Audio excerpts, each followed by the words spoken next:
Bismillahirrahmanirrahim. Assalamualaikum warahmatullahi wabarakatuh. Perkenalkan, nama saya Arman dari kelas PJKRD NIM 1931041169. Di sini saya akan menjelaskan beberapa materi yang berkaitan dengan mata kuliah psikologi penjas dan olahraga. Langsung saja kita masuk ke materi yang pertama, yaitu definisi kepribadian. Menurut Dornal 2012, kepribadian merupakan pola khas seseorang dalam berpikir, merasakan dan berperilaku yang relatif stabil dan dapat diperkirakan. Sedangkan menurut Weller 2005, kepribadian merupakan jumlah total kecenderungan bawaan atau herediter dengan berbagai pengaruh dari lingkungan serta pendidikan yang membentuk kondisi kejiwaan seseorang dalam mempengaruhi sikapnya terhadap kehidupan sehari-hari. Dari uraian tersebut dapat kita simpulkan bahwa kepribadian merupakan ciri khas seseorang dalam berpikir, bertindak dan berperilaku dengan berbagai pengaruh yang dibawanya seperti lingkungan pendidikannya maupun keturunannya. Menurut Purwanto 2006, terdapat faktor-faktor yang mempengaruhi kepribadian antara lain. Yang pertama yaitu faktor biologis. Faktor biologis merupakan faktor yang berhubungan dengan keadaan jasmani atau sering pula disebut dengan faktor fisiologis, seperti keadaan genetik, pencernaan, pernapasan, peredaran darah, kelenjar saraf, tinggi badan dan berat badan, atau lain-lain sebagainya. Kita mengetahui bahwa keadaan jasmani setiap orang sejak dilahirkan telah menunjukkan adanya perbedaan. Hal itu dapat kita lihat dari pada setiap bayi yang baru mau lahir. Ini menunjukkan bahwa sifat-sifat jasmani dan yang ada pada kegiatan orang ada yang diperoleh dari keturunan dan ada pula yang memperoleh pembawaan anak atau orang itu masing-masing. Keadaan fisik tersebut memainkan peranan yang penting dalam kepribadian seseorang. Kita lanjut ke bagian yang kedua, yaitu faktor sosial. Faktor sosial yang dimaksud di sini adalah masyarakat, yakni manusia-manusia lain di sekitar individu yang bersangkutan. Termasuk ke dalam faktor sosial adalah tradisi-tradisi, adat istiadat, peraturan, bahasa dan sebagainya yang berlaku di masyarakat itu. Sejak dilahirkan, anak telah boleh bergaul dengan orang-orang yang ada di sekitarnya. Dengan lingkungan yang pertama adalah keluarga. Dalam perkembangan anak, peranan keluarga sangat penting dan menentukan bagi pembentukan kepribadian anak selanjutnya. Kita masuk ke materi yang ketiga, yaitu faktor kebudayaan. Perkembangan dan pembentukan kepribadian pada diri masing-masing orang tidak dapat dipisahkan dari kebudayaan masyarakat di mana seseorang itu dilahirkan dan dibesarkan. Adapun beberapa aspek kebudayaan yang sangat mempengaruhi perkembangan dan pembentukan kepribadian antara lain. Bagian pertama yaitu nilai-nilai atau values. Di dalam setiap kebudayaan terdapat nilai-nilai hidup yang dijunjung tinggi oleh manusia yang hidup dalam kebudayaan itu. Untuk dapat diterima sebagai anggota suatu masyarakat, kita harus memiliki kepribadian yang selaras dengan kebudayaan yang berlaku di masyarakat tersebut. Yang kedua yaitu adat dan tradisi. Adat dan tradisi yang berlaku di suatu daerah di samping menentukan nilai-nilai yang harus ditaati oleh anggota-anggotanya, juga menentukan pula cara bertindak atau bertingkah laku yang berdampak pada kepribadian seseorang. Kita masuk ke bagian yang ketiga, yaitu pengetahuan dan keterampilan. Tinggi rendahnya pengetahuan dan keterampilan seseorang atau suatu masyarakat mencerminkan pula tinggi rendahnya kebudayaan masyarakat tersebut. Makin tinggi kebudayaan suatu masyarakat, makin berkembang pula sikap hidup dan cara-cara kehidupannya. Yang keempat yaitu bahasa. Di samping faktor-faktor kebudayaan yang telah diuraikan di atas, bahasa merupakan salah satu faktor yang turut menentukan ciri-ciri khas dalam suatu kebudayaan.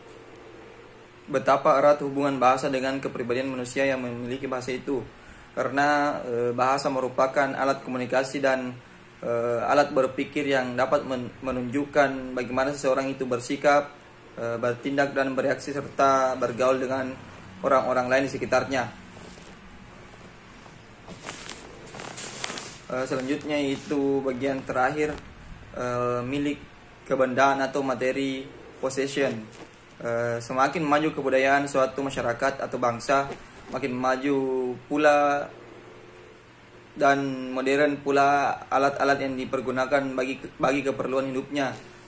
Hal itu semua sangat mempengaruhi kepribadian manusia yang memiliki kebudayaan itu. Baik, kita masuk ke materi yang selanjutnya, yaitu definisi sikap. Sikap atau attitude adalah pernyataan evaluatif baik orang yang menyenangkan maupun tidak menyenangkan terhadap objek, individu, ataupun peristiwa. Hal ini mencerminkan tentang perasaan seseorang tentang sesuatu. Adapun 3 komponen utama dari sikap antara lain. Yang pertama, kognitif atau evaluasi. Kognitif atau evaluasi adalah segmen opini atau keyakinan dari sikap yang menentukan tingkatan untuk bagian yang lebih penting dari sebuah sikap. Selanjutnya yang kedua yaitu afektif atau perasaan. Perasaan adalah segmen emosional atau perasaan dari sebuah sikap yang menimbulkan hasil akhir dari perilaku tersebut. Kemudian yang ketiga yaitu perilaku atau tindakan. Perilaku atau tindakan adalah sikap merujuk pada suatu maksud untuk berperilaku dalam cara tertentu terhadap sesuatu atau seseorang. Menurut Muklas dalam Bagus 2010, sikap ialah suatu yang kompleks yang dapat didefinisikan sebagai pernyataan-pernyataan evaluatif, baik yang menyenangkan maupun yang tidak menyenangkan, atau penilaian mengenai objek, manusia, atau peristiwa-peristiwa sebagai sikap terbentuk melalui proses belajar sosial yang diperoleh dari orang lain. Baik, yang selanjutnya itu sikap terdiri dari berbagai tingkatan, yakni menurut Sunario. Yang pertama yaitu menerima atau receiving. Menerima diartikan bahwa orang atau subjek mau dan memperhatikan stimulus yang diberikan oleh objek. Yang kedua, merespon atau responding. Memberikan jawaban apabila ditanya. Mengerjakan dan menyelesaikan tugas yang diberikan itu adalah suatu indikasi sikap, karena dengan suatu usaha untuk menjawab pertanyaan atau mengerjakan tugas yang diberikan. Lepas pekerjaan itu benar atau salah adalah berarti orang itu menerima ide yang diberikan oleh orang tersebut. Selanjutnya bagian ketiga yaitu menghargai atau valuing. Mengajak orang lain untuk mengerjakan atau mendiskusikan dengan orang lain terhadap suatu masalah adalah suatu indikasi sikap tingkat 3. Misalnya seorang mengajak ibu yang lain, tetangga atau saudaranya, untuk menimbang anaknya ke posyandu untuk mendiskusikan tentang gizi adalah suatu bukti bahwa si ibu telah mempunyai sikap positif terhadap gizi anak. Kemudian yang bagian keempat yaitu bertanggung jawab atau responsible. Bertanggung jawab atas segala sesuatu yang telah dipilihnya dengan segala risiko adalah mempunyai sikap yang paling tinggi. Baik, selanjutnya secara garis besar inti dari latihan pendahuluan mental training menurut Sudibyo 2001-104 adalah yang pertama itu menyiapkan mental kepribadian yang lebih mantap, jauh dari kemungkinan terjadinya konflik internal.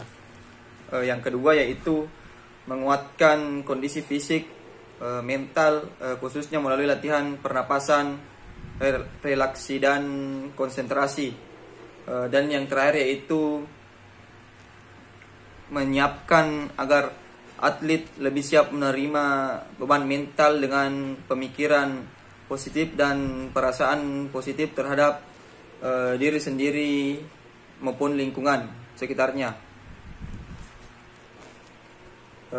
Baiklah, terima kasih.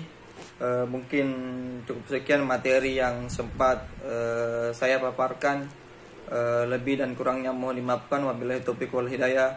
Assalamualaikum warahmatullahi wabarakatuh.